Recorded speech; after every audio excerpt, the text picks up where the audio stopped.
Danish IAS 2017. This is the first of the lectures of the year. And before I introduce Christine, we'll actually leave the word to Eric, our rector, who will then introduce Martin, and then I'll get back to Christine. And eventually we'll get to why we're all here to hear Christine once the rest of us are finished. Ladies and gentlemen, Christine, directors, first of all, thank you for inviting me today. It is said that the world is built in small steps, or maybe even in small jabs, here today, relatively speaking at least, because as a famous person once said, that one small step for man can be a giant leap for mankind. At SDU we took a small step 6 years ago when we established the first Center for Advanced Studies. It was at that time the first in the Nordic countries. It endured mostly due to the dedication of our two center leaders, who kept taking small steps, relentlessly and sometimes in the face of opposition. Last year in September we had the official opening of Danish Institute for Advanced Studies, or D-IAS as I like to call it in everyday speech. Another small step, some would say, but in my opinion it was a leap of faith. Since then, the directors have been taking many more small steps. From one perspective, their feet are moving so fast, one would think they're actually running at this time. And I like that. I like people with fast minds and fast feet. And I love to see the long way D-IAS has come since the beginning and the promising road ahead. And I respect it, because small steps that lead a university in a new direction takes guts. It takes hard work. It takes a whole lot of dedication. Within the next couple of years, D-IAS will move into the new building. And as you can see from the present day, we truly need a new building, a new venue. This will be a building we have designed with only D-IAS in mind. And it will mark yet another small step, some would say, but I dare say it is a quantum leap. No matter what, let us never forget that one small step for D-IAS is always a giant leap for the rest of the university. So to all of you here today, keep thinking, keep moving, never give up, never let down, and best of luck. And now I leave the floor to Dean Martin Zachariasen.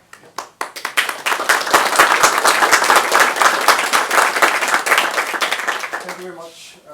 So the reason I'm standing here is that Henrik, the director, he asked me to become what we call the executive chair of the governance board for D-IAS. And we are working very hard now to hire the first assistant professors in D-IAS. I think D-IAS is a really unique construction.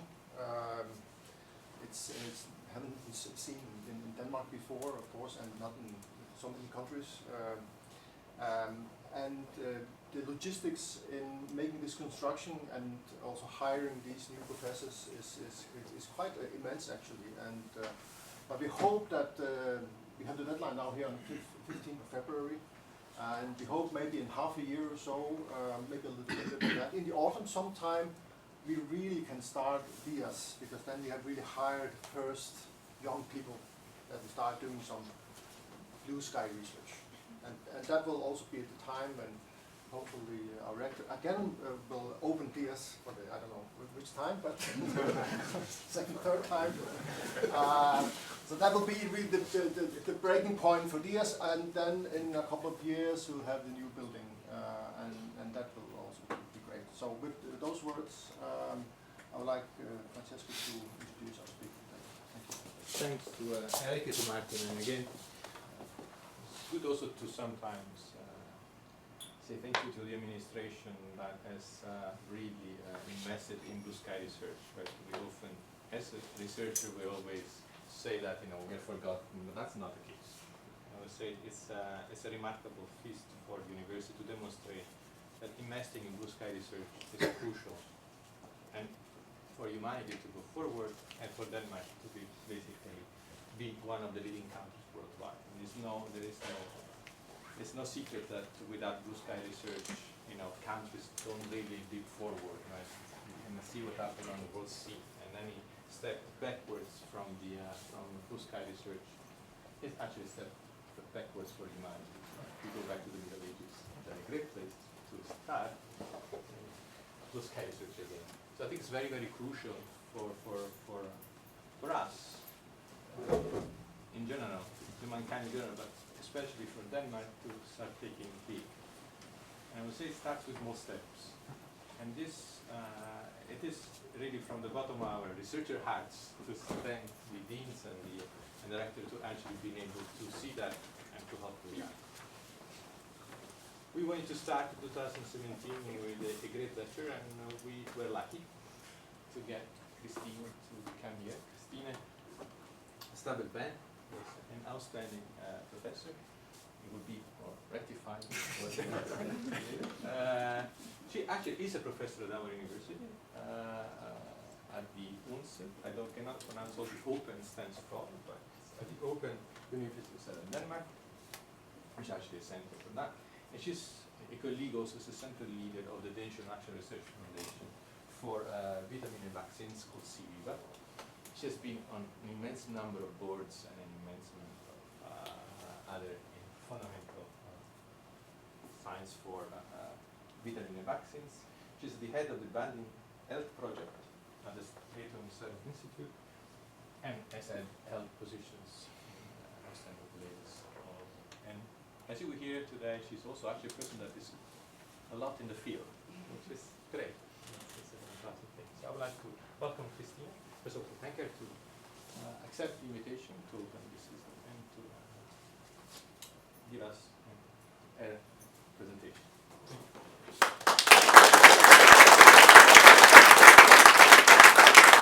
Thank you very much, all of you, for inviting me here today to talk about vaccines and to be the first speaker in 2017 in this exciting D-IAS, which I really feel invigorated and excited to hear about today and all the progress that you have made and are planning in the future.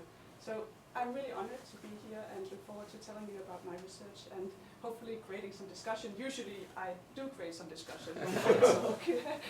I don't know how I can rectify my screen, if that's possible. Yeah.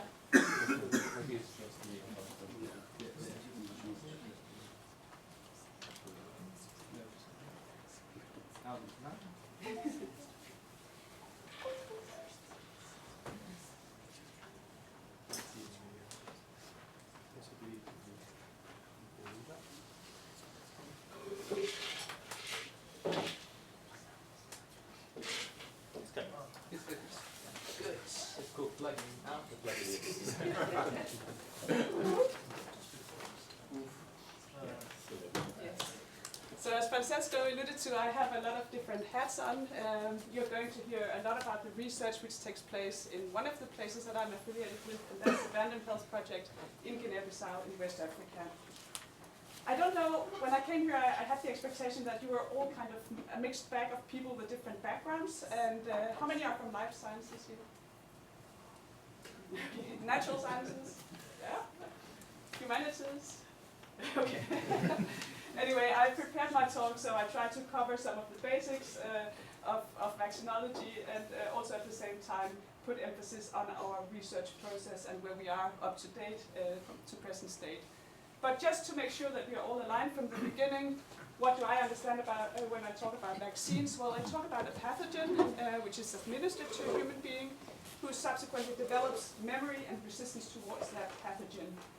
And we distinguish between two types of vaccines, and I think that's going to be important for my talk today to make that distinguishment right now. And that's that we have the live attenuated vaccines, and these are small pathogens which have been weakened, so they enter the body and they create a mild infection. And in most cases, we don't even feel we have that infection, but it gives us memory towards that pathogen. So when we subsequently meet it, then we have resistance, then we can combat it without getting ill.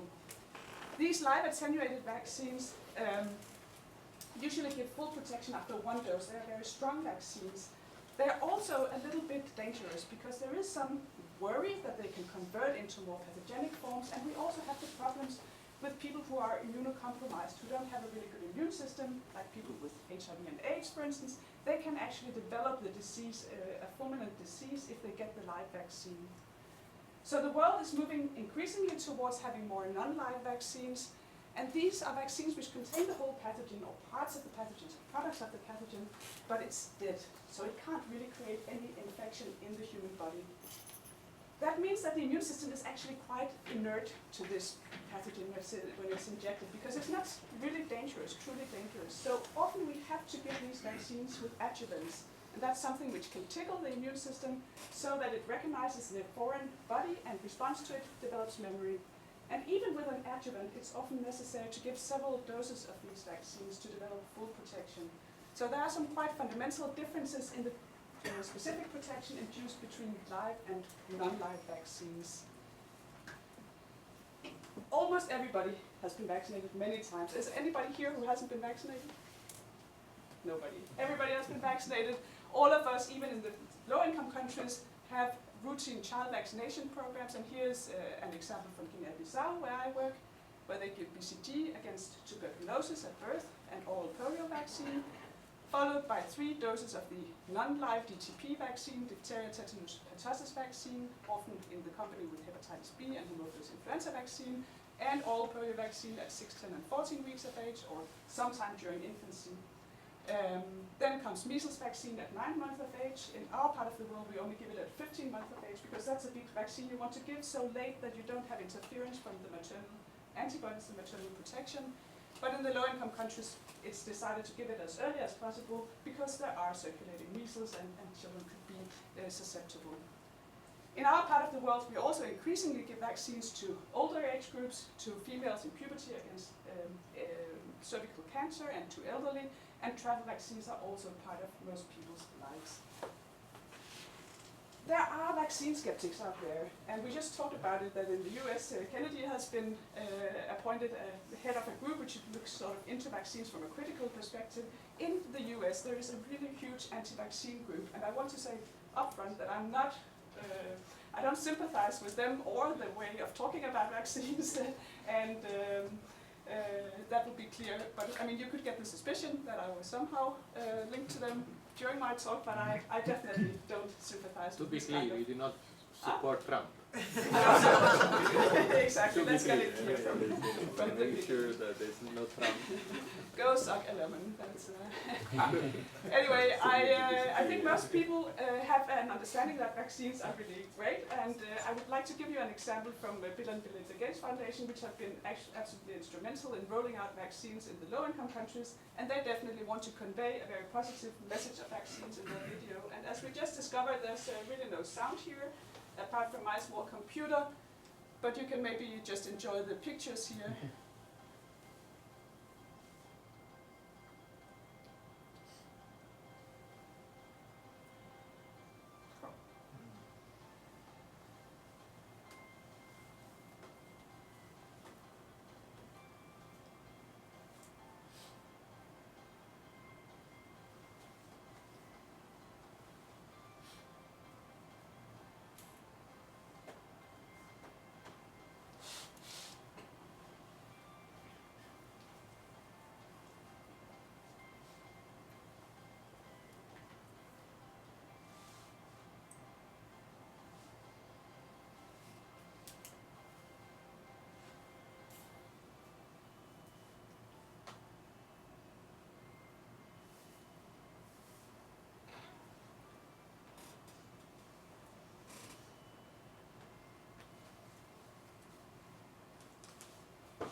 So it's really better with the music. It's like, wow, go on, let's get these vaccines out there, let's get some more vaccines, etc. Conveying a very, very positive message about vaccines.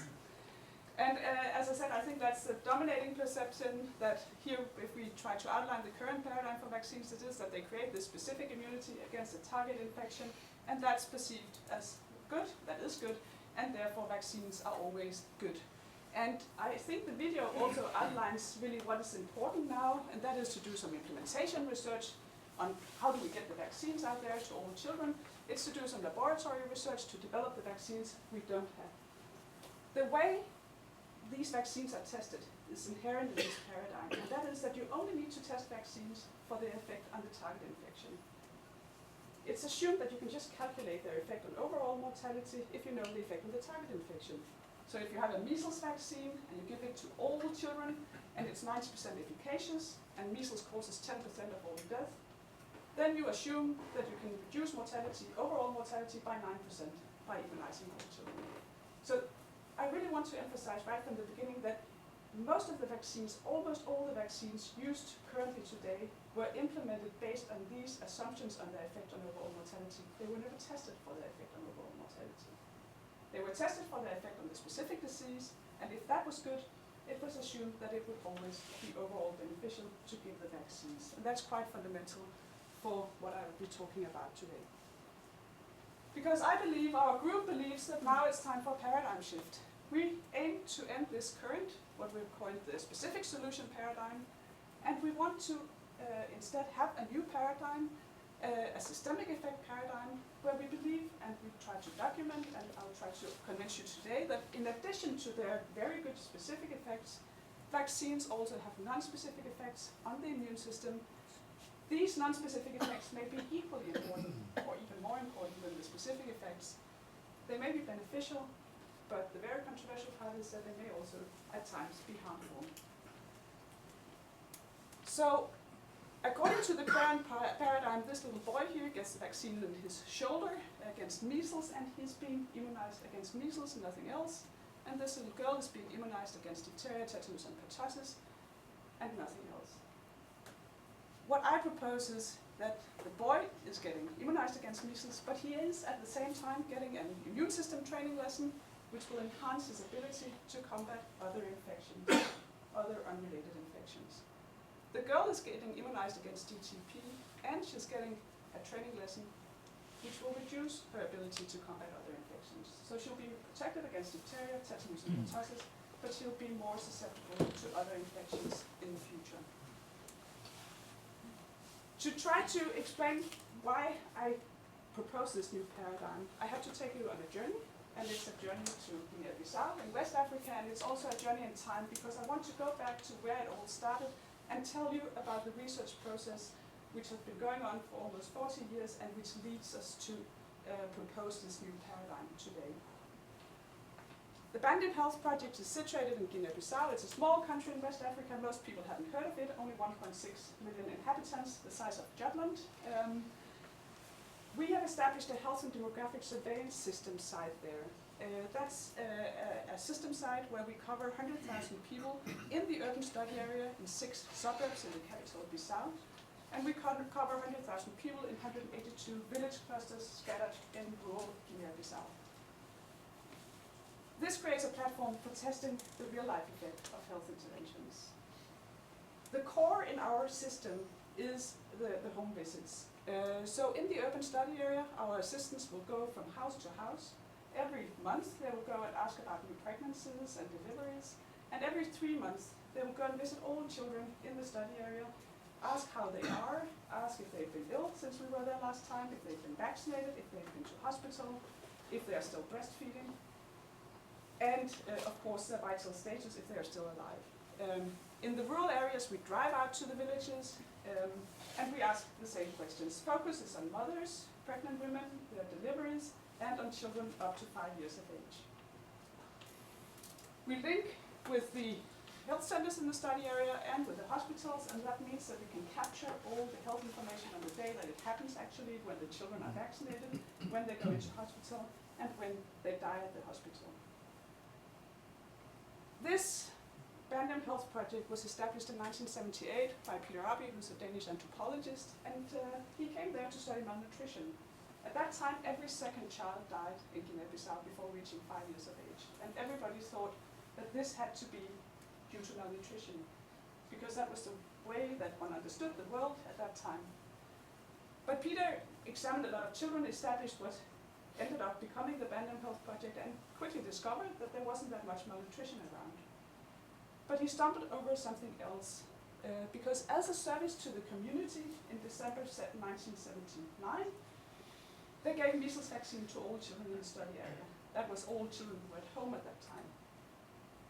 And with this health and demographic surveillance, they were able to follow the children and what happened in terms of mortality, which you have up here on the y-axis. And what became evident was that the vaccinated children had much lower mortality than the unvaccinated children. In fact, in a survival analysis, the vaccinated had 70% lower mortality than the unvaccinated children. There wasn't really any measles circulating at that time, not a lot, so the non-vaccinated children did not only just die from measles infection, and according to WHO, measles infection overall only accounted for 10 to 15% of all death at that time. So really this was a signal that something was going on with the measles vaccine. It was protecting against measles, but it apparently also protected against other types of death. So I think this is a hallmark in our research process. It's the starting point for all research. It's really the unexpected observation and the possibility of learning something new. The second hallmark is really, of course, always to ask yourself whether this is just a chance finding or can it be repeated elsewhere. Peter went around at that time and asked people and looked for studies which had data to compare mortality before and after the introduction of measles vaccine. And what I show here is a graph presenting all available community studies in the world where they have compared mortality before and after introduction of measles vaccine.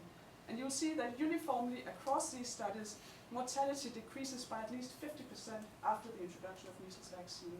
So it's much more than can be ascribed to the specific protection against measles. Measles vaccine was recommended at 9 months of age at that time. It still is, by the way. But in 1989, WHO introduced a new high titer measles vaccine.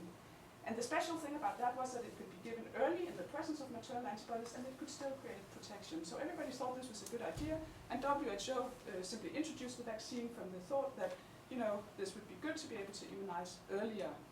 And Peter also thought that would be really good because he was speculating that if measles vaccine had this effect on overall mortality, then it would be really even better to give it earlier, and it would provide an opportunity to test that in a randomized trial comparing the new vaccine given at 4 and 5 months of age with the old standard vaccine which was given at 9 months of age.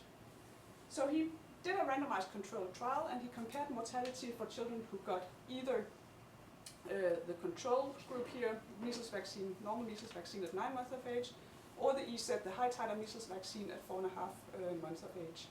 And what you will see here, where we have the survival probability here on the y-axis, is that there is one group which is quite peculiar, and that's the group of girls in red here who got the high titer measles vaccine. They had much higher mortality than both boys who got, for boys it really didn't make a difference, but they also had much higher mortality than the girls who got the control vaccine. This was really curious because the high titer measles vaccine was a very protective vaccine, so this had nothing to do with measles. It was a protective vaccine which introduced increased mortality. And again, it was important to look for repeatability, so this was checked with colleagues in Senegal and Sudan. They had actually found exactly the same. And later on, researchers, US researchers in Haiti also tested this hypothesis that the high titer measles vaccine was associated with increased female mortality and found exactly the same. So WHO withdrew the high titer measles vaccine in 1992 because of excess female mortality, but actually no effort was done to understand what had really been going on. They were just withdrawing it, but no research process was initiated. It was speculated vaguely that maybe the vaccine had been too strong for the females, not really scientific explanations. Anyway, by that time, we were sitting down, this is by the way 92, when I joined the project, sitting down to try to make sense of the totality of the data, and that's the next step in our research process always, to try to make sense and to generate new questions which can then be tested. We had, just to recapitalize, the unexpected observation of measles vaccine, the repeatability that it seemed to be beneficial. When we tested the logical deduction that high titer measles vaccine would be good, we found the opposite. We found twofold higher mortality and among females. So our first conclusion was that something is going on here. Measles vaccine may have non-specific effects, as we coined them, and they may be beneficial, but also harmful and sex differential. So the natural next question was, would this apply to other vaccines as well? Nobody had tested them, so this was just, really fertile, naive ground to walk out to and try to see what actually was the overall mortality effect of other vaccines. This is a key publication from our group. It was published in BMJ in 2000, and it created a lot of fuss, and actually several people called the editor at BMJ and tried to make him not publish it because it was so controversial. But this is data from rural Guinea-Bissau, where we went out every 6 months, checked the vaccination status of children, and followed them until the next home visit in terms of mortality. In this study, we confirmed, this was actually a study done to confirm also the benefits of measles vaccine. We found a very beneficial effect of measles vaccine. But in this sub-study, we focus on the children who were 0 to 6 months of age at the first visit, too young to get measles vaccine.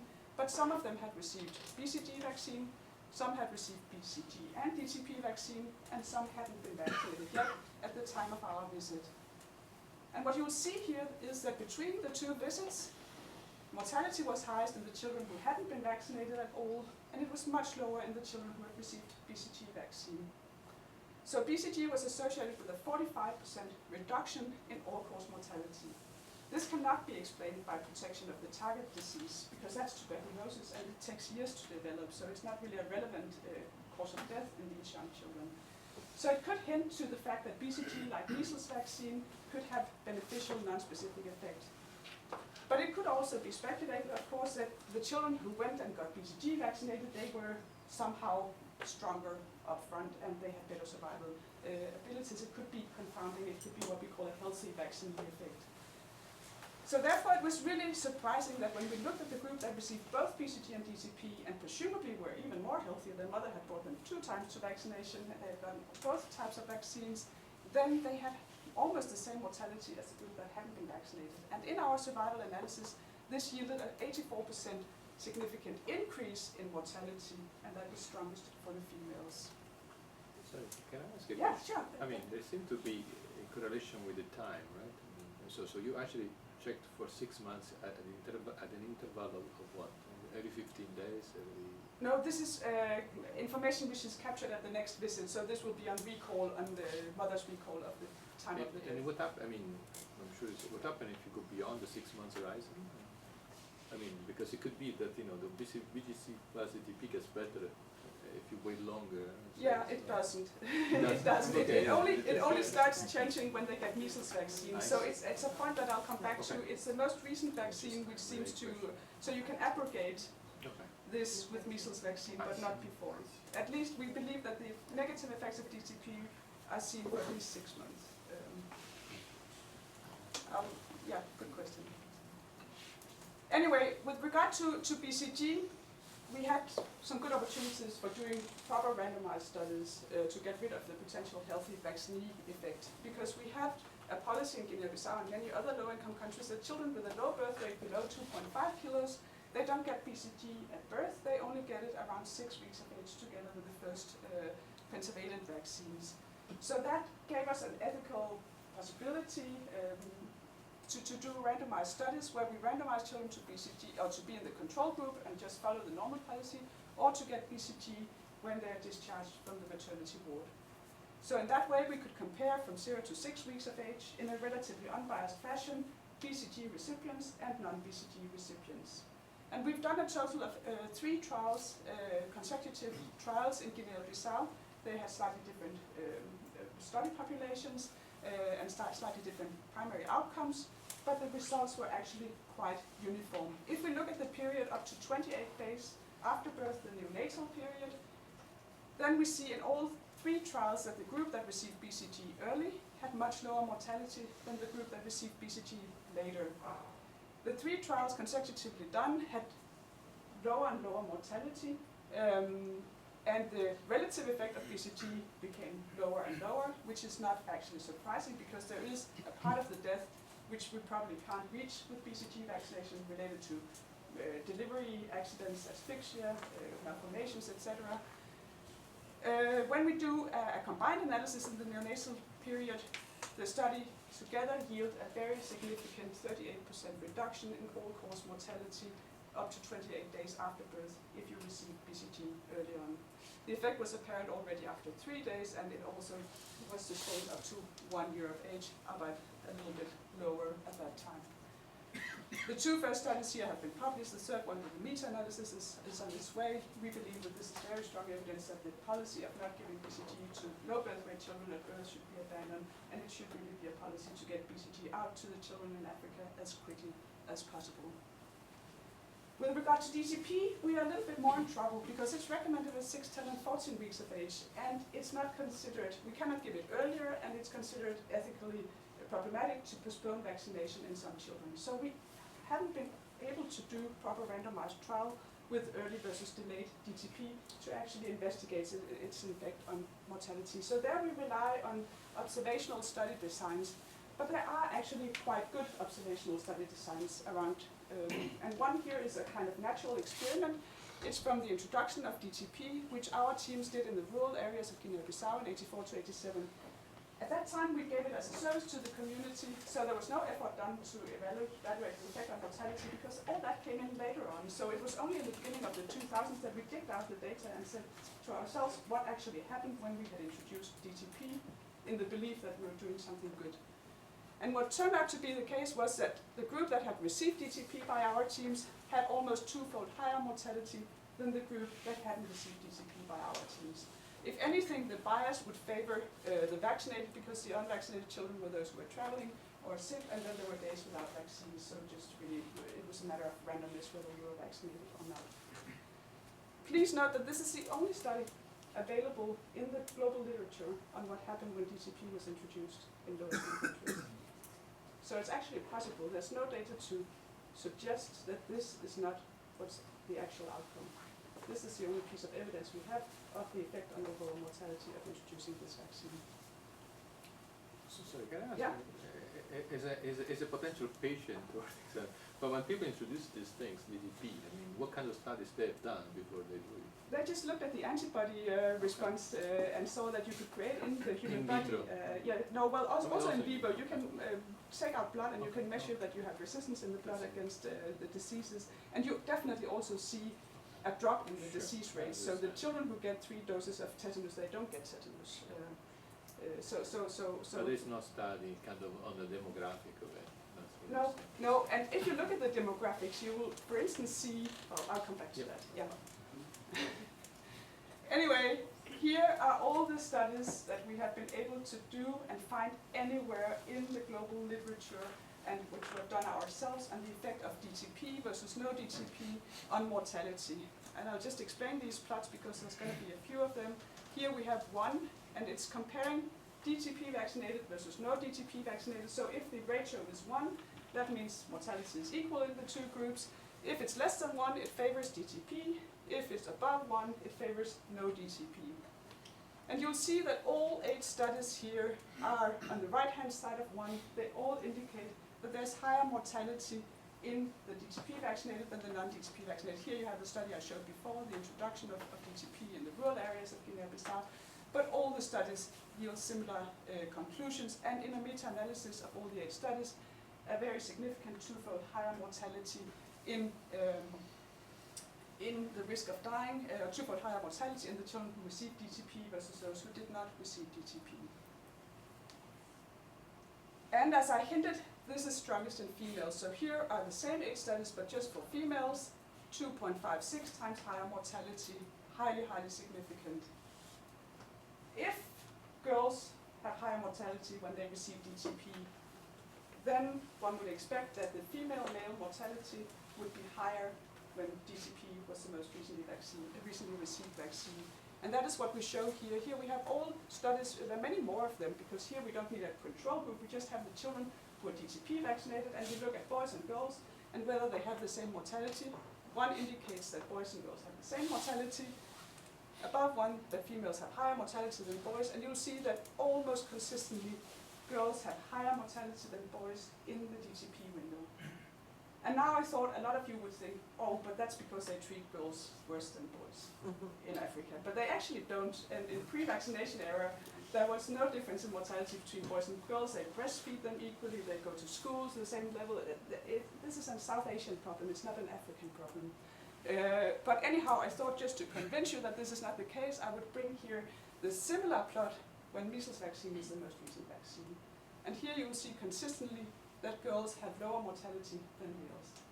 Unless you believe there's some kind of strange age-sex differential treatment, this cannot be explained from a social perspective. This seems to be a very strong argument that this has to do with some biology in the vaccines.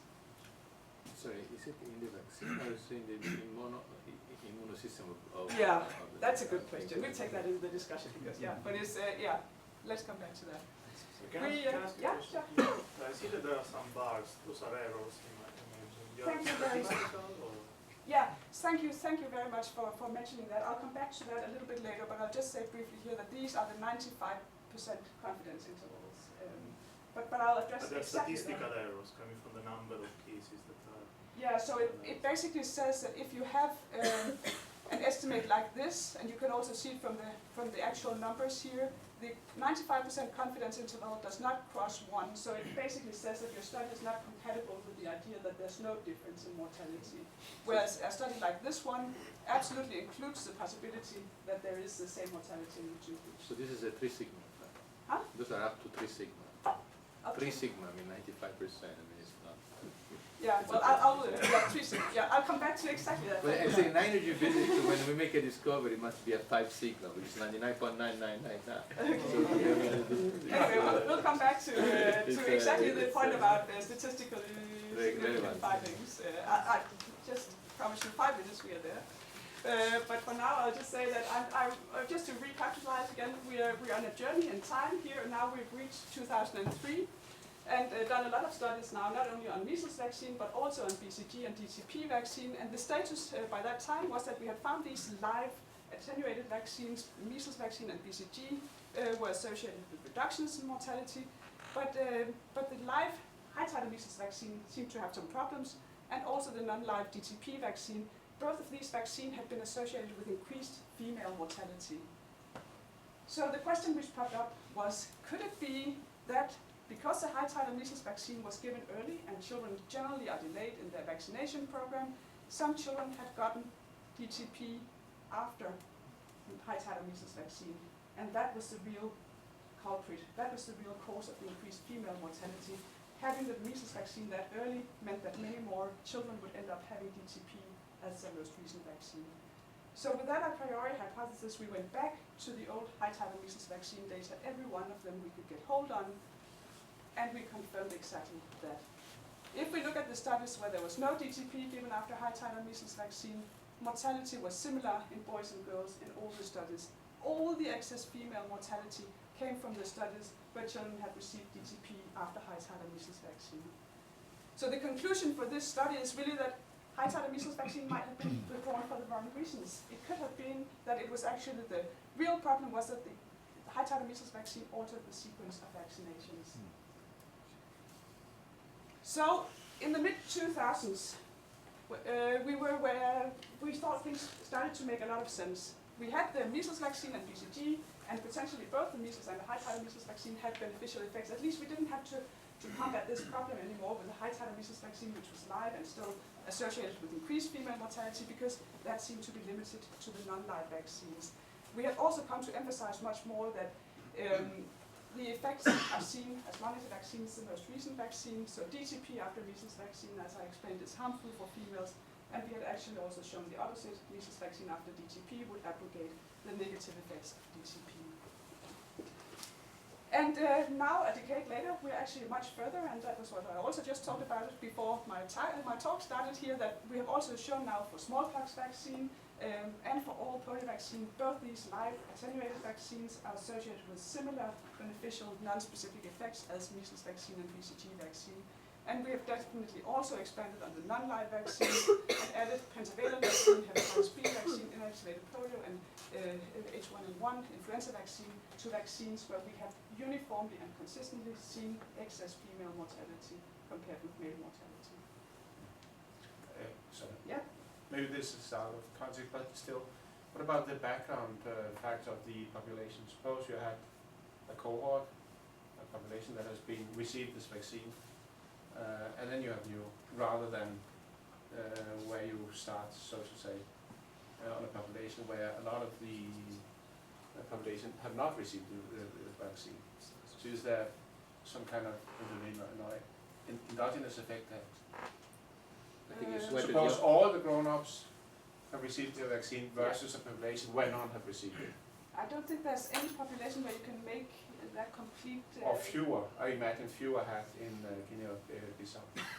Yeah, I mean, in sort of on an ecological level, compare populations. Correct. Yeah, I mean, they yield the same results. I wish I'd taken them today, but we have some very nice mortality curves from Guinea-Bissau, from Gambia, from Sudan, from Zaire. I think we've been able to show for all these places, it's probably, I can find it to you, that you have some quite strange mortality curves for children. So if you look from 0 months up to 3 months of age, girls have lower mortality than boys. Then it crosses over, and girls have higher mortality than boys in the DCP window. Once they start receiving measles vaccine, the curves cross again. So you can show on an ecological level that this impacts, and these effects are so dramatic, so they actually impact the overall mortality in the population.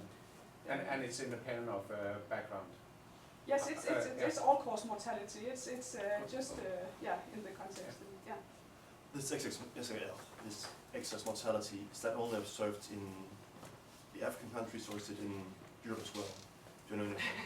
We have looked at it for measles vaccine and for pentavalent vaccine in Denmark, not in terms of mortality, because fortunately we don't die from so much in infancy. No, maybe more hepatitis. Considering. Huh? Or maybe considering more the hepatitis. Yeah, no, it hasn't been done. And I think it's difficult, it's studies which are difficult to do in our setting because we have so low mortality. But what we have tried to do is to look for hospitalization for infectious diseases. And there we have found that having measles vaccine is associated, we published that 2 years ago, is associated with a reduced risk of hospitalizations for any cause. If you receive pentavalent vaccine after measles vaccine, or MMR as it's called in Denmark, then your risk of hospitalizations increases. So we published 2 years ago that you actually seem to have the same pattern for measles vaccine and pentavalent vaccine in our part of the world with regard to infectious diseases as we see for mortality in low-income countries. So it's something we look very much into and try to see if we can study more, because of course it would be extremely interesting if these are general effects on the immune system, if we can also see them in our context in an increased susceptibility to infections. Yeah. How long are you studying the period of time? Is it until 1 year of age or 5 years of age? It depends, and it's a very good question because it all depends on what you're interested in studying. But what we really emphasize is to study a vaccine as long as it's the most recent vaccine. So these things interact with each other, these vaccines interact with each other. So to get at the clearest comparison, we try to emphasize the time window until a new vaccine is given, which makes it difficult sometimes to get sufficient power because the vaccines are given ever so frequently. But I have to say, for BCG and smallpox vaccine, the 2 old vaccines which were given intradermally, some of you will have received them, some of you are too young to have received them, but they seem to have some really long-term imprinting effects which overrule whichever vaccines come after. So we just published this year, 2016, a paper where we compared adults in Denmark who were born between 65 and 76, and they experienced the phase-out of BCG and smallpox vaccine, and there we could say it was quite random whether you were born just before or after the phase-out, so we compared them and also controlled for all kinds of background factors. And the adults who had received smallpox vaccine and or BCG vaccine had 46% lower mortality up to the age of 46 than those who hadn't received the vaccines. So this really seemed to be, if true, some very long-term imprinting effect of getting a vaccine early in childhood on your subsequent risk of dying. And this was for natural causes. So if we look at suicides and murders and traffic accidents, there was no effect. So that was quite reassuring. Yes? Which infectious diseases do you see that I cause increased?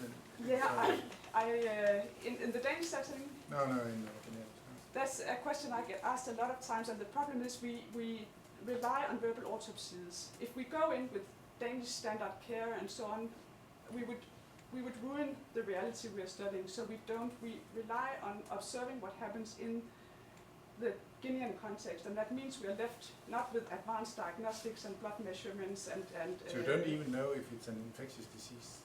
We know most of it is, we can discriminate between, if we do a verbal autopsy, we ask the mother, we can rule out and we always do that, the accidents, burns, traffic accidents and so on, and presumably most of it is infectious diseases. but we have it in very broad categories: presumed malaria, fever, diarrhea, coughing. For the small children, this can be virtually anything. All diseases can manifest with these symptoms. So in terms of nailing the specific pathogens, we still have quite far to go. It sounds like you're making a case for continuing smallpox vaccination. Yes. Even though there's no smallpox to vaccinate against. Yes. It's a very relevant question because I think it'll be difficult to get the smallpox vaccine out of the freezer because it's actually, there was some side effects to the smallpox vaccine, but I mean, given the chance, I would take it any day because I think the data is quite convincing. But it's extremely relevant in terms of polio and measles because the world is about to eradicate these two diseases. And with that, the two live vaccines against them. So I think this can be potentially extremely important in the future. In 2020, the world will stop all polio vaccine and because of eradication of polio. And my prediction is that mortality will start increasing again. Because as a population, we've evolved with these diseases. Yes. So that it might make sense that we should continue to need or benefit from being exposed to them. Yes, you say it better than I did. Yeah, exactly. I think in Italy that's the question was meningitis. With? In Italy that's, cases of meningitis actually. With meningitis? Yeah. They're growing in Italy and they're actually now producing extra vaccine for that. Yeah. Yeah, it was came out in the news a couple of days ago. Anyway, I will just jump to my next slide, which is about the controversy regarding our findings, because of course, I guess you can see already now that proposing that a vaccine can have negative effects can be considered extremely controversial. And actually, we pitched the idea with Cecilia Gasang that she could write her scientific crime novel after the feather of the dinosaur based on our research, and she did exactly that. I don't know if any of you have read the book, but she describes our research setting quite nicely. Here she is. She visited Bissau and researched for the book, and she looked very much into our literature, etc. And she, with some limitations, of course, her editor complained when the book was more than 1,000 pages long and full of research. She managed to give a good picture of our research and also create a very interesting, I think, of course, crime novel which happens about this or relates to this murder, potential murder of a professor who proposed that vaccines have negative effects. I will shift gears with that and talk a bit about our research process because it's becoming increasingly clear to me that this is something we need to address in our group because we get a lot of critique for that and it's also quite different from what other people do. We have done that along the road, I think inspired by Peter's background in anthropology and inspiration by Kuhn, but it's getting more and more clear to me, and also in the medical world, which is getting more and more rigorous, that we get into clashes all the time in terms of research methodology and research processes. So I've tried to emphasize in my talk the different hallmarks of our research, and I've summarized them here, starting with the unexpected observations, the need to really test all the time that the observations are repeatable, to make deductions and confirm such deductions, and continuously aim to account for the totality of data. I've tried to make a model for it here, quite simple, but you will see that I've emphasized consistency a lot of time. And I think the most important point for me really is to make deductions and test these deductions, and in the case we're able to confirm them, for me that's an extremely important thing. So like we did for the high-titer measles vaccine, that we actually saw the increased mortality after high-titer measles vaccine, we saw it after DTP vaccine, and we put together the two facts, made the deduction that the high-titer incident was due to DTP, and were able to confirm it. This is the part of the circle here which I find most convincing and most inspiring to go on. At this stage, I think we are quite far in terms of contradicting the old specific solution paradigm. We simply have more than hundreds of studies which contradict that vaccines only have specific effects. But I also have to admit that we're still crawling in this phase here. We are making all these circles, and a lot of times we don't confirm ourselves. We see new things, and we need to find out whether that's a part which is compatible with our paradigm, or whether we, in fact, sometimes should consider again to go back to the old paradigm, or to make new reformulations of our deductions and test those. I was really relieved quite recently when I came across Lagatos. I don't know if any of you have heard of him. Yeah, I guess he's much bigger in natural sciences, but he never really reached the medical Social world. science. Social science. Social science. Yeah. In medicine we talk about Popper and we talk about Kuhn, but Lagatos I've never heard about previously. We talk a lot about Popper. Anyway, but I think his model for research actually makes a lot of sense for the type of research we do in this paradigm shifting phase of our research, where we have some sacred things, some hardcore hypotheses that we don't go out and falsify and reject every time we falsify them. Instead, we have developed a protective belt of help hypothesis or auxiliary hypothesis, which may be changed during this course within this circle of making deductions, testing them, and reformulating deductions. And I really agree with Lagatos that the progress of science is made, as I said, when theories are making surprising deductions that can be confirmed, and the content of the theory is increased. And that is in sharp contrast to the medical world and how we are working right now, and I think for good reason to try to prevent the medical industry from running away with new results and findings. We have put down this narrow way of doing research over our heads, which is also spilling over to basic research, and that's really a pity from my perspective, because everything now in the medical world is about comparing A versus B, and a P above or below 0.05 as the only criterion for whether something is valid or not. So I showed you before this pattern here, this plot of the impact of the TB vaccine on mortality, and all these 8 studies, which to me was convincing and looked consistent. I also, anyway, you asked, and here's the time to address this question. The critique I get when I show this plot to people is, why do you keep on studying the same thing? You know, why make 8 small studies? And you know, some of them are really small, and the confidence interval includes 1. So this is really, I mean, you just throw these away, please. They show no difference between vaccinated and non-vaccinated. So why at all bother with them? And I think it's really an unfair and sad critique, because I think what is important to me here is the pattern. It's the consistency of the observations. I'm actually shooting myself in the foot when I try to look into the Indian paper to tailor out or tease out the numbers on mortality in the different vaccine groups, because all the people who distrust us, they will say, what is this rubbish research? For me, it's important to do nonetheless, because it's yet another piece in the puzzle. It's a small piece in the puzzle, but it all needs to make sense. It all needs to add up, and we need to look at the totality of data. So I think this is a point that I'm trying to emphasize more and more. Yeah. But so if I would like to, for example, reduce the error bars, right? Would that be a sample of people that should be increased? I mean, what would make basically increase the significance? It's a very good question, and that's why P0. There's actually some of the world's greatest biostatisticians just wrote a paper about that and said we can't use just pure P0.05 because this is a mixture of effect size, population size, random variation in the background. I mean, it doesn't really capture a lot. So again, it just emphasizes for me that p-values and even confidence intervals, which sort of are the same, that should to some extent there should be much less emphasis on that and much more emphasis on pattern recognition. But let's say that, maybe just very simply, if I take something in kidney or in another place, and then I do the statistics, wouldn't I reduce the errors by making it on 2 independent, if I do, I mean, right now you're not combining these, you just... I am actually combining them here in the analysis, yeah. But I think your point is really something that I would love to work further on, and that is how, for me, and I think methods are also now starting to come up in epidemiology, which is really my field, about doing triangulation and discussing what is really, how can you do causal inference when you have these types of studies, and to me it's really a very strong piece of evidence if you can do the study in 2 different settings where there are 2 different biases and confounding structures, and you can find the same result.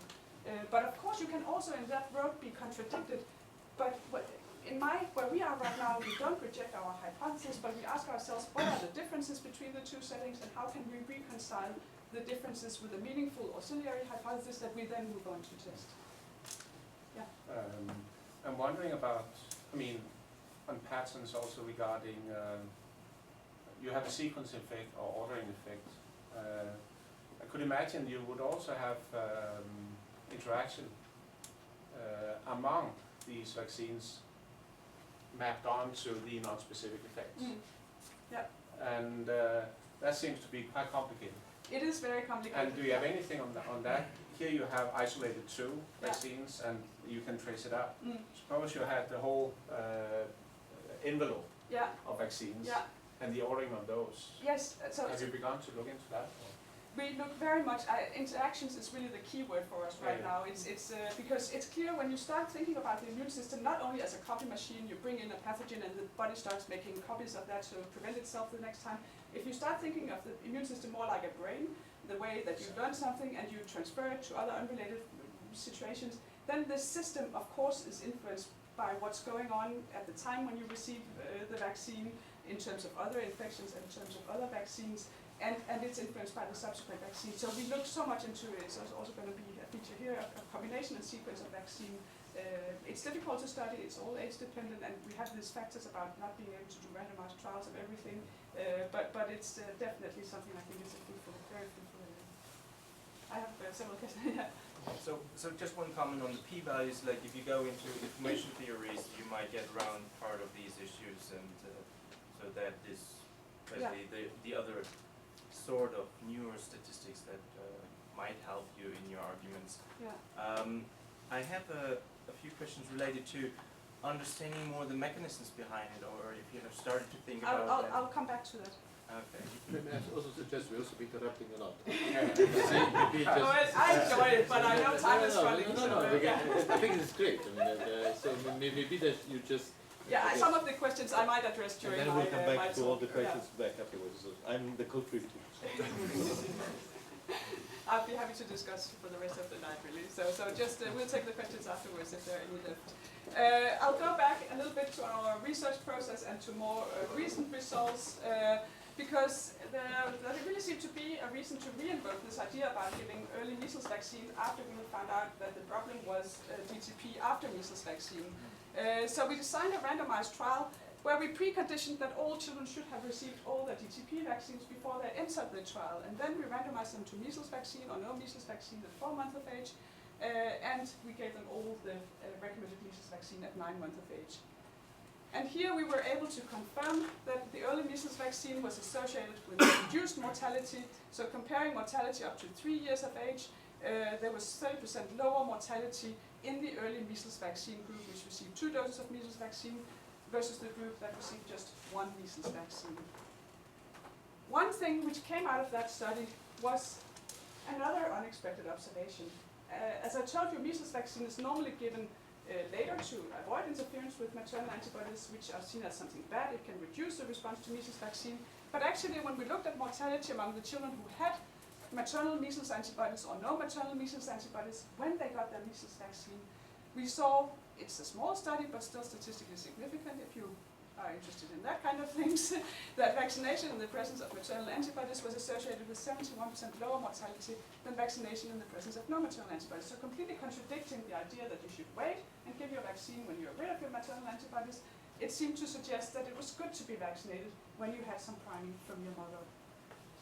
Please remember that, because that's going to come back to us in a little while, because as I said, we have been really interested in taking the findings back to Denmark, and we did that in 2012 to 13 when we conducted the CalMed study. Those of you who are Danish will know that the BCG vaccine was known as the CalMed vaccine in Denmark, so we thought most people would relate to that name rather than the BCG study, so we called it the CalMed study, and indeed many of the mothers remembered the CalMed vaccine, either because they had received them themselves or their siblings had received them and so on. So that was a good name for a good study. A very lot of hard work from a lot of people conducted in 2 hospitals in Copenhagen and 1 in Kolding. As I mentioned earlier, BCG at school age was phased out in Denmark in the early 1980s, so that meant the cohorts that were born between 65 and 76 really experienced the phase out. We had no children, no BCG in Denmark at this time, so we could randomize children to receive BCG at birth or no BCG at birth. And we had the preliminary hypothesis, that BCG would be associated with a 20% reduction in hospitalizations and a 40% reduction in the risk of eczema. as I mentioned, some of the mothers had themselves received BCG vaccine. That was the group of the older mothers who had received it at school age, and they were equally distributed in the BCG group and the control group. It was around 17% of the mothers. So that provided an opportunity for us to test whether maternal priming mattered for the effect of BCG.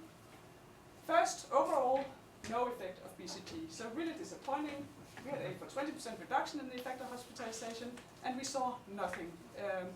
Even we looked at all-cause hospitalization, we looked at infectious disease hospitalization, no signal whatsoever of any effect of BCG vaccination. However, when we stratified on maternal BCG vaccination status, we saw that there were significant differences in the response to BCG, depending on whether you had a mother who had received BCG or your mother had not received BCG. So among the children whose mothers had received BCG, we actually saw a protective effect of BCG, particularly or only among infectious disease hospitalization. So with regard to BCG, I think in Guinea-Bissau we have shown, as I also showed you previously, in 3 trials, a reduction in neonatal mortality in a context where most mothers have been BCG vaccinated themselves. In Denmark we found no overall effect, but we found an effect in children of mothers who were BCG vaccinated. So I think this is a way to illustrate our way of working. Some people would say, okay, you failed, you falsified your hypothesis, let's leave that BCG business alone. For us, this Lagatos point of view actually, or method actually makes a lot of sense here. We maintain our hardcore. We still believe, also based on all the other studies, that BCG has beneficial non-specific effects. But we help this hypothesis with the auxiliary hypothesis that maternal priming is important for this. So the really important question here is that could we then confirm this? Is this just a hypothesis we invent to save our hypothesis and to combat critique? And actually, yes, it seems to be the case. As I mentioned, it is in alignment with our findings for measles vaccine, which inspired this analysis. But we have also just very, very preliminary results repeated the finding in the study from Guinea-Bissau, where we looked at mothers who had BCG scar or no BCG scar, and the benefit of BCG in their children, and confirmed that the children who benefit from the BCG the most are those whose mothers have a BCG scar. So yet another example on this research process of continuously trying to make sense of the totality of data and of continuously making help hypotheses, but also challenging these hypotheses to increase our explanatory power. I'll talk briefly about politics, also because time is running. Politics is extremely important because unlike other research fields, vaccinology is not really a research field. It's also a very political field. So I think in physics you are allowed to say a thing like, I challenge the second law of thermodynamics without being killed, but that's actually, if you have some data to support it, people will say, that's brilliant, tell me more about that. But in vaccinology, if you challenge the current paradigm, you get into the problem that the system wants to protect the reputation of vaccines so much because we all depend on having high vaccination coverage and herd immunity and so on. So any kind of critique of vaccines are met with great resistance, and particularly, as I also hinted to earlier, our findings in relation to DTP. So we've tried to get through to WHO, the World Health Organization, with our findings with various luck, but in 2014 they finally decided to conduct an independent review of all the epidemiological evidence for non-specific effects of BCG and measles vaccine and diphtheria tetanus pertussis vaccine. And for BCG and measles vaccine, the conclusion was a beneficial effect of measles vaccine and BCG on overall mortality in the estimated region of a halving of mortality. So they actually supported our overall conclusions. With regard to DTP vaccine, they were somewhat more reluctant. I was in the working group here, so I know how many, extremely many discussions took place before these words became exactly these words here. But they said that the results are consistent with the idea that DTP may have detrimental effects, but they also noted as a big caveat that these studies come from a group in Guinea-Bissau who have often written in defense of such a hypothesis. Anyway, when published in just a few months ago in BMJ, I think they had strengthened the conclusions a little bit, and they actually said here that receipt of DTP may be associated with higher all-cause mortality, and they also emphasized that there is a need for randomized trial to examine the position of DTP in the vaccination schedule. So I think we have some some support now, some acknowledgement of our findings. There's still a long way to go. And I think one point which I was sorry that the review didn't emphasize more was that the effect of the vaccines in the review, so this is just based on the WHO review, taking the meta-estimates of the different vaccines from the review. The point they didn't mention sufficiently, I think, is that the effects are highly homogeneous. These 3 vaccines do not have similar effect on mortality, and to my knowledge there's no bias which can explain why 3 vaccines should have such different effect on mortality, if not due to some kind of biology. So, as of today, here are our main principles of our new systemic effect paradigm. I've talked about those in yellow here, that the live vaccines have beneficial non-specific effects, the non-live have harmful non-specific effects. They are sex-differential, so girls are most affected by the harmful non-specific effects. They are strongest, and here we are back to the interaction, they're strongest for the most recent vaccine. So vaccines interact with other vaccines and also with vitamins. That's actually another research field. So the sequence and combination of vaccines is extremely important for their effect on all-cause mortality. And then I've talked about how we believe now it's an emerging principle that maternal immunity enhances the beneficial non-specific effects of live vaccines. And we have many more observations on the road. I put them in here next to the answer to the same questions from the current specific solution paradigm perspective. And I don't think you should read it all, but I just want to emphasize that for all these different points, the 2 paradigms are absolutely incompatible. So there's no both one and the other. There's no way of integrating these 2 paradigms. It's either or. Yeah, so a little bit about the immunological mechanism. One part where the 2 paradigms also differ is that the effects of vaccines are thought, according to the specific paradigm point of view, to be mediated through development of specific memory B and T cells. But we've actually proposed something differently, and that is due to our really great collaborator, Christine Stabell from Nijmegen University, who was just awarded the Spinoza Prize last year for his work on trained innate immunity, and not least the work on BCG vaccination that he has done, most of it in collaboration with our research center. Christine Stabell is attacking the idea, the dogma, that there are 2 types of immune systems, the adaptive and the innate, and it's only the adaptive immune system which builds immunological memory. So currently the general belief is that the innate immune system lacks immunological memory.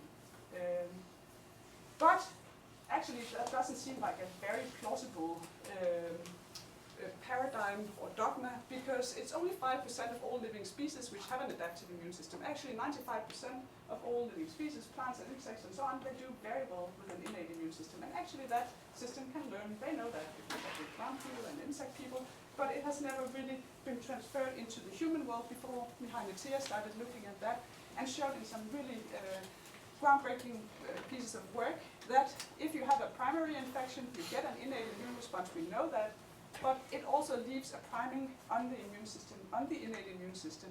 So in some situations, you have a more alert innate immune system after the first response, and when you get a secondary infection, you'll get a much higher response and a quicker clearance of your infection.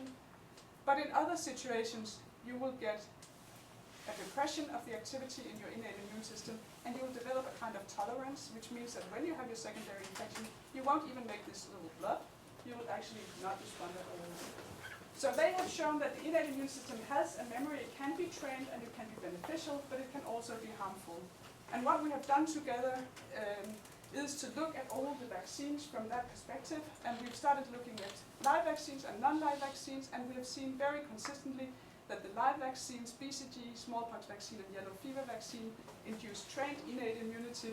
Non-live vaccines, in contrast, induce tolerance. Now you may ask yourself, why didn't we look at measles vaccine and DTP? And the problem is measles vaccine we can't get to grow in the petri dishes, and the DTP kills all the cells. So it's a little bit scary, but it's actually true. If you add the DTP down to the cells, they die. So it's not all vaccines we can experiment on, but where we have been able to experiment, we have seen this consistent pattern. So we think there are fundamental differences in the general training of the immune system between the live and non-live vaccines, and that may provide some clues as to why we see these differences on their mortality effect. Other groups are starting to work on this, and we are really pleased about that, because one critique, as you saw, was that this is just a group working in Guinea-Bissau, but now other papers are emerging showing non-specific effects of BCG against hospitalization to respiratory infections and sepsis in Spain, so another study from our part of the world, also studies from Uganda coming out. So there's increasing awareness, which we're really pleased about and so happy about. So I'm reaching my conclusions here. State of the art is vaccines have specific effects only. Nobody bothered to look for non-specific effects, and that might be why they were overlooked. That, at least I believe. We have now a vaccine controversy. So immunological evidence support non-specific effects for live and non-live vaccines, and emerging immunological studies suggest that trained innate immunity may be the reason. It was stormy weather when I left Copenhagen this morning. It's not too bad here actually, but I thought the weather forecast for our group is really more storms ahead. We have two very big battles. I have been focused for a lot of time on the battle, the two different paradigms on vaccines, but I also think it's increasingly becoming a discussion, a battle about different research methods also, patterns or p-values, Lagatos or Popper, call it what you want, but I think that's a battle we need to take on the road to get through with our ideas about vaccines.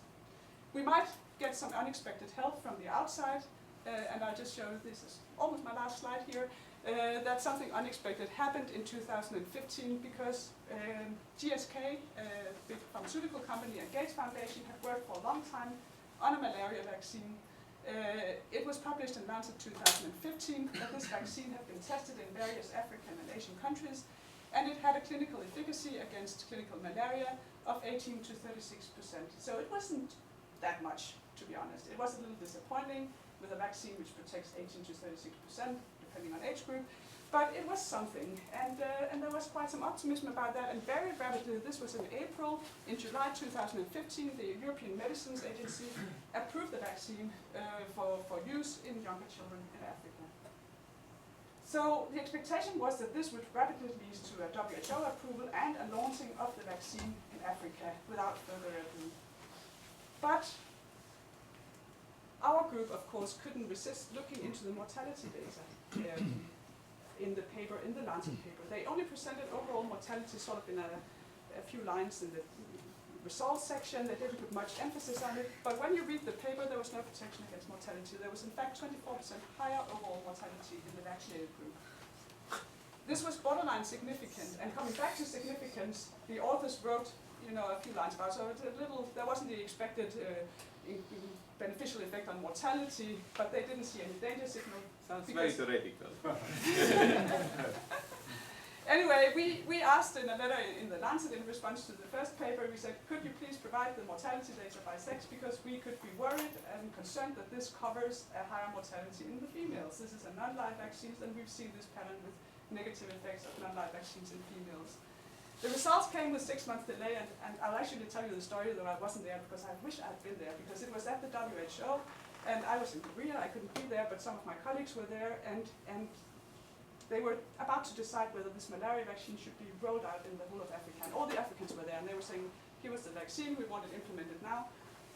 And then one of our friends in the board asked GSK if they could please present the data by sex, so they hadn't been released, and nobody had seen that data up to that date. So some woman from GSK comes up and she places a little piece on the, anyway, she shows the data, and it's just a crude number of deaths. It's not that they're not nominated or anything, it's just a crude number of deaths in different groups.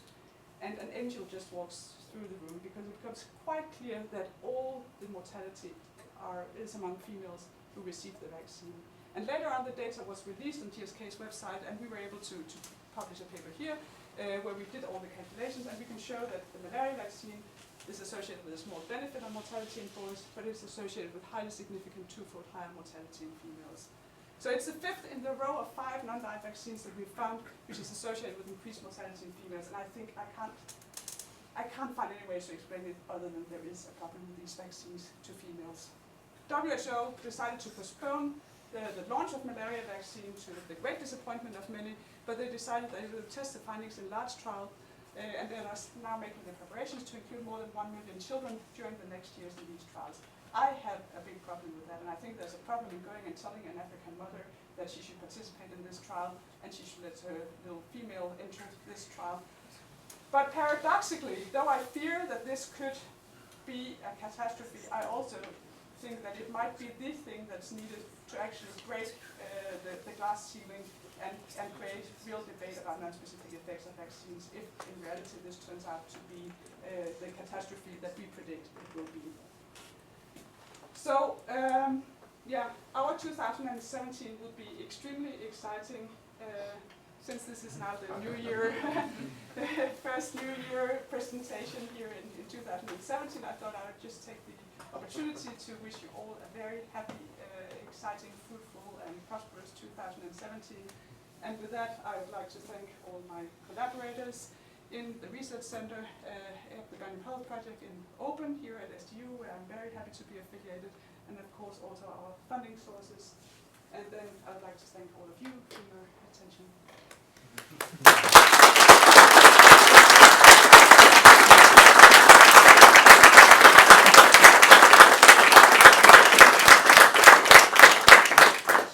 Just want to thank Christine for such a brilliant and interesting lecture. And now I will shut up and ask you to ask questions. And let me before doing that, before shutting up, after this there's a small reception upstairs, so if you actually, pass the energy barrier to go up, you can actually also enjoy some light food. Thank you very much. That was very inspiring. The memory, innate memory, may be rather different from adaptive memory. It may be a question of constant reminders, and the live vaccines may actually remain in the body. Yeah. And then it's a question of whether the reminder is pro or anti, and one can find data for either, depending on the particular configuration of innate stimuli.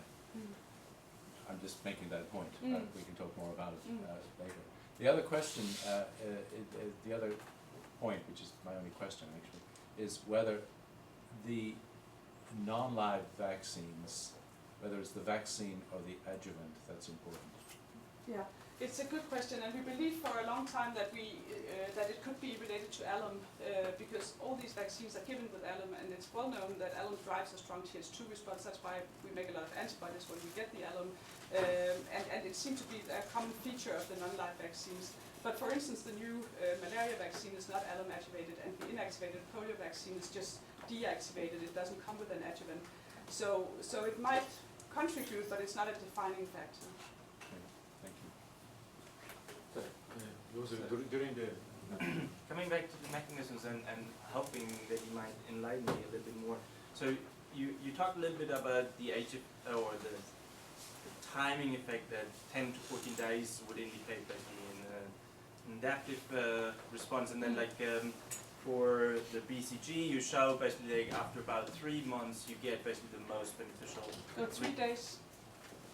It's 3 days? Yes. Okay, then I read that wrong. But still, given also your high variability in the effect among the different studies, I was partly puzzling if you have an idea where that comes from or why that is. Is it genetic variability? Is it? Can you go back to the initial slide where you had basically the Kaplan-Meier? Yeah, I just say that this, I think this was the 3 months you talked about, but it's in fact after 3 days, and we have emphasized that a lot in the discussion of innate versus adaptive, because clearly, as you also, I think we're thinking of, this is too early to be related to any kind of activity in the adaptive immune system. Yeah, but where you have the Kaplan-Meier, where you compare the BCG, the DTP combination, the BCG and the here. Yeah. So to me, after 3 months, it seems that the main beneficial effect kicks in for the BCG group. Like up to here, they're basically the same, and then the beneficial effect kicks in. Yeah, I think that's I've seen other curves which don't have the same breaking point, and I think you just have to allow here for that this is epidemiological data, it's recall data, and it can be difficult to directly pinpoint the time where it happened. It's something we definitely would like to look more into, and also with the kind of experts that you were talking about, some more systems people in terms of trying to disentangle from all the various studies, whether we can define some time points and time periods which are more crucial than others. We aren't that far yet, but I just haven't seen any kind of convincing, consistent pattern with regard to timing of effects. And do you have any guides on what mechanism it could be, given the sex specificity and given the high variability in the effect in itself among the different I think the high variability is actually something we need to combat, or we need to deal with, but I think it's biological. I think, as we also talked about, this system is an interacting system, so the idea that there's one effect, it's not going to hold up, so we just have to continue facing the challenge that the effects will be varying, and we just need to try to see how far can we push our definitions and effects, and what are the defining conditions for the different effects. I don't think we can get rid of the variability. I think it's biological. I don't think you need to get rid of it. Anyways, it's more. I'm surprised how much variability among the different locations you see, not within the location. So that either suggests large genetic differences in the different studies, but then within Guinea-Bissau you still see very different responses between the different studies related to that. But can I suggest to continue? This seems to be much more in the discussion, and maybe some. I just have a quick question. You say this that for this malaria study, the female mortality, you expect female mortality to double. How many people are we talking out of the million? 2,500 excess female deaths with the mortality levels that they predict in the areas where they will be working. So just in comparison, I don't know if you all know the expression the death from Lübeck. I think that comes from an incident where BCG was mistaken for tuberculosis, and children were actually, instead of being vaccinated with BCG, they were vaccinated with tuberculosis, and 70 children with a very high dose, I think. 70 children died on that occasion, and that was like the biggest disaster to date in relation to vaccines. So if you compare with that, 2,500 children are a disaster. Any further questions? I'm perhaps a little concerned that you focus on a short period of study and on childhood mortality. For example, in relation to malaria, as I'm sure you know, we have this problem with placental malaria, which affects not only the pregnant mother, but potentially also her infant. So could it be that some of the beneficial effects of vaccination against malaria are overlooked when you just focus on childhood? No, in contrast actually, because now the follow-up studies are coming out after these initial trials of the RTSS malaria vaccine, and it seems that there is a problem with the immunity it induces, because it wanes and actually malaria starts to increase again in the vaccinated group. So the fear is that you deliver immunity in a short time period where children would develop normal immunity, so they don't get naturally infected, and after a while they will actually be worse off. So in addition to potential non-specific problems, there also seem to be add-ons. They can't continue this beneficial effect on malaria even into older ages. But it's clearly, it's one of the things we also would like to do is to continue to, and we can do that partly in our health and demographic surveillance, and to continue to do this long-term surveillance, because we shouldn't let go of following up. But I just think to make meaningful comparisons of vaccines due to the interactions, we need every time we look at a specific vaccine to emphasize the period when it is the most recent vaccine, not closing our eyes from the fact that things can change definitely over time, and actually, may very well do so. Another question in the back. So you're saying that it's the latest vaccine which counts? Yes. So, a really stupid question. Could you offset all the bad things by every time you have a bad vaccine, follow up with a measles? Yes, such a good question.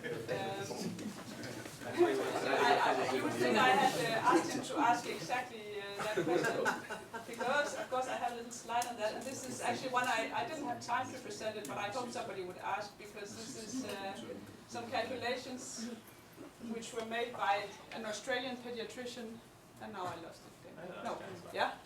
So he actually said, if this is true, if we take this at face value, we have the current EPI schedule with BCG at birth, 3 doses of DTP, measles vaccine at 9 months, and then many countries give a DTP booster vaccine at 18 months.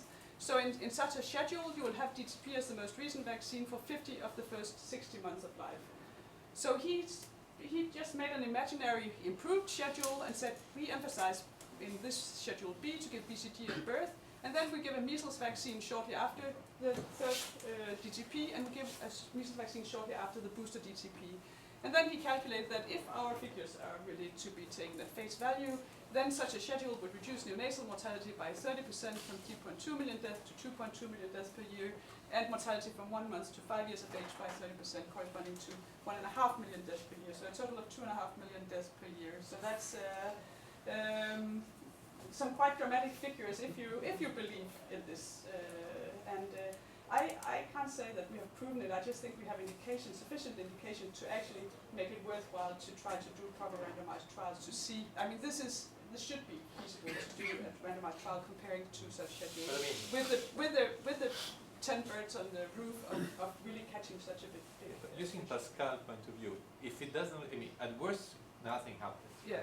So people dies in any case. So by doing it, it's a win-win, right? Yeah. You really don't lose more people. Right? So yeah. It can be bad to do it.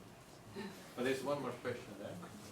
Yeah, I have to say I'm not an expert on physics, so maybe it's a bit naive question. But you've been presenting data about mortality of children.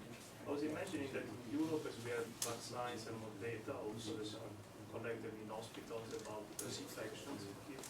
So it would be more useful to do a very extensive study in Europe, testing how many infections kids develop and the intensity of them, and to get information on them. Yes. So we just submitted an application for funding together with the National Institutes of Health in Norway, Sweden, and Finland to make a joint database of vaccine registers.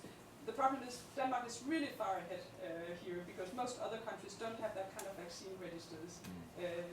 Particularly in Germany, it's been it's completely impossible, and other countries only came in quite late, and many countries still have a problem with that kind of uniform registration of everything that we have in Denmark.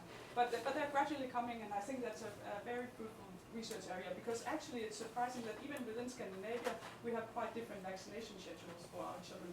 So it should be possible to make some interesting comparisons.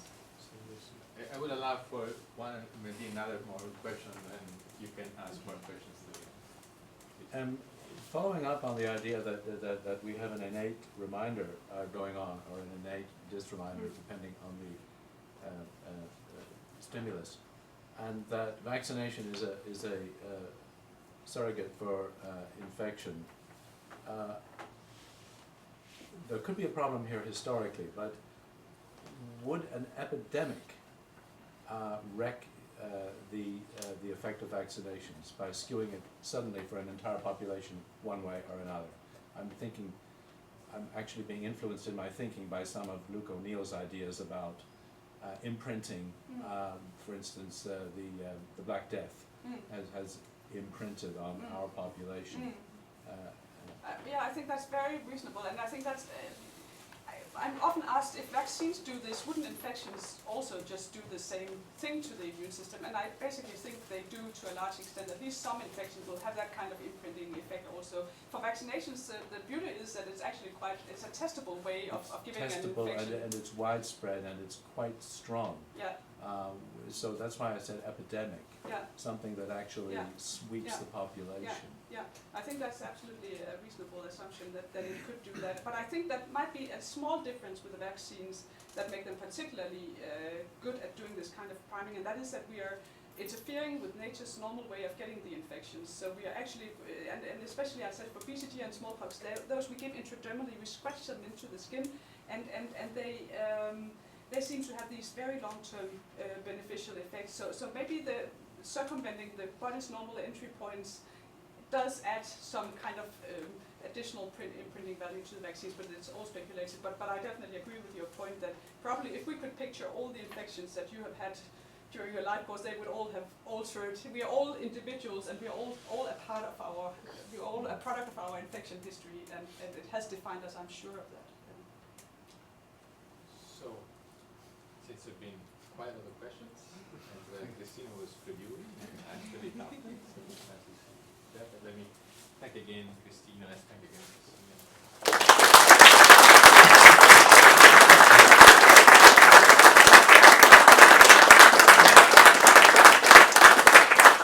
Thank you for coming here so numerous every single time, whenever that is great, and especially today. I wish to say that Christina embodies the be curious. She's really curious, and it's really, really great to have scientists constantly questioning the status quo. This is actually, every time we get a recurring report which is not good,